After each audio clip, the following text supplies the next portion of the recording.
respecto al término cabecita negra, Sí. nos pasó que yo entendía que tenía que ver más con una cuestión de clase, Ujú.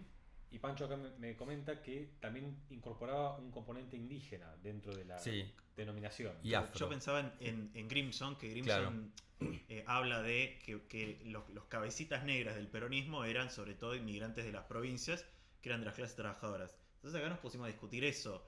¿Qué era? ¿Era cabecita negra por una cuestión de que eran trabajadores y que eran pobres y que la gente dice que eran sucios o transpiraban o lo que sea?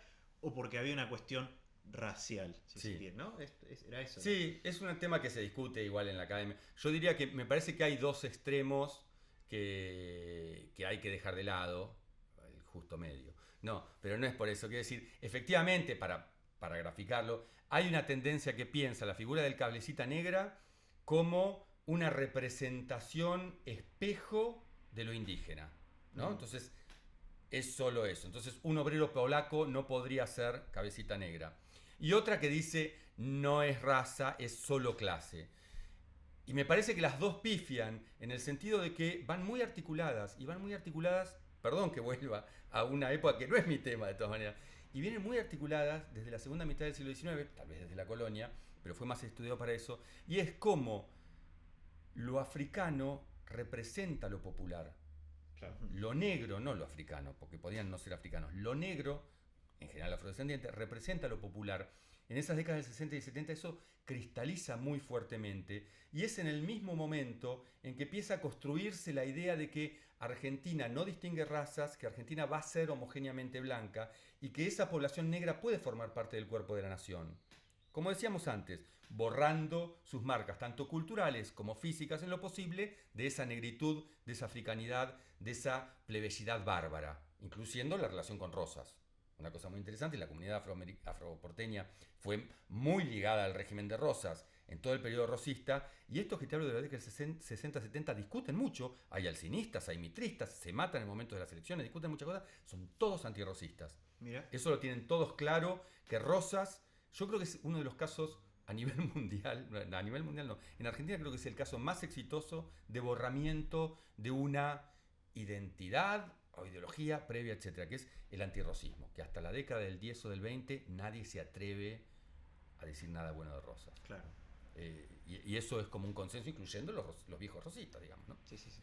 Hay algún periódico negro que dice, bueno, todos nos veíamos obligados a apoyar a Rosas, ¿no? Entonces, Se daba la justifican, mano, claro, claro. justifican a Bernardo de Irigoyen, que estaba siendo denunciado por haber sido rosista, porque era un periódico que lo apoyaba, y se justifican ellos mismos. Esa identificación de lo negro con lo popular, cuando Argentina es exitosa en su proyecto racista de eliminar de su imaginario lo negro, queda de todas maneras lo popular como negro, ya no racialmente visto, sino cultural, clasista, lo que quieras.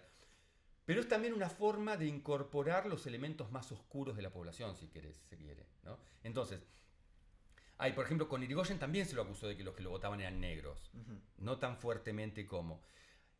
Uno va el 17 de octubre del 45, ves las fotos de la plaza y ves que claramente la inmensa mayoría de los que fueron a la plaza fueron empleados de comercio, con rasgos europeos, de traje. Está por supuesto la foto de la fuente, Sí. y hay otras de unos grupos más plebeyos, de unos pibes, ¿no? Por supuesto, siempre en estas cosas los que más quilombo hacen son pibes, ¿no? Es lo que estudió Daniel James acá de Berisso, que llegaron a La Plata y rompieron todo. Y bueno, la mayoría eran pibes, y por supuesto que se mamaban, había una cosa festiva ahí, carnavalesca, que pusieron también en juego.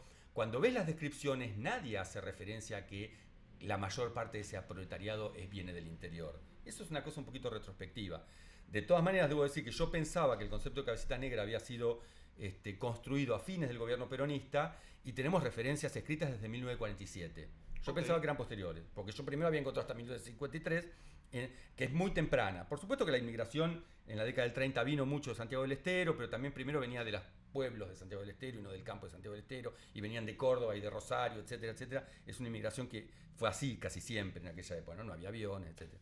Entonces, la figura del cabecita negra efectivamente articula elementos raciales y clasistas, como de todas maneras no podría ser de otro manera, porque nosotros podemos separar para investigar como separamos una célula en un laboratorio, pero el tejido es uno, ¿no? Y está compuesto de una gran diversidad. Y la sociedad de esa época y los conceptos de esa época también son conceptos que no son puros. ¿Se entiende? Sí, sí, Entonces, sí. efectivamente tiene un componente clasista muy fuerte, pero no es casual que haya un lenguaje racializado para una clase social. O sea, las dos cosas son significativas. Por supuesto que a Lito Epumer o a Gabriela Epumer, que son descendientes de un cacique De Pumer de Rosas. Pumer, claro, exactamente. El hermano de Mariano Rosas. Nadie, creo que nunca les dijo, indio de mierda, ¿no? O cabecita negra. No, porque por lo menos desde que crecieron y fueron estrellas de rock, etc., ellos mantienen contacto con su comunidad. Ujú. Ellos mantienen contacto con la comunidad que existe. Creo que en La Pampa hay una comunidad de los descendientes de aquella tribu a la que el gobierno le dio unas tierras como reserva y eso. Mantienen lazos comunitarios, ellos se sienten, Gabriela se sentía, mantenían un contacto. Pero para la sociedad argentina son de clase media, blanca, europea, Sí, estrellas sí, sí. de rock and roll. Si fuesen pobres, si fuesen trabajadores de la construcción, tal vez más de uno les diría cabecita negra. Sí, ahí Pero está también un nos lo poco dirían a nosotros. está un poco el imaginario que nosotros hablábamos la otra vez de, este clip de Del Moro, cuando Del Moro le dice a una entrevistada, vos sos inmigrante de un país Claro. limítrofe, y dice, de Salta soy, le dice. Entonces hay una idea de que el argentino siempre va a ser blanco, y algunos te dicen, no, lo que pasa que esa idea representa solamente a la ciudad de Buenos Aires. No, ni siquiera en la No. ciudad de Buenos Aires. Capaz en algún momento a los 5 barrios más ricos de la ciudad de Buenos Aires, y ni eso, porque esa imagen no representa a nadie. No. ¿no?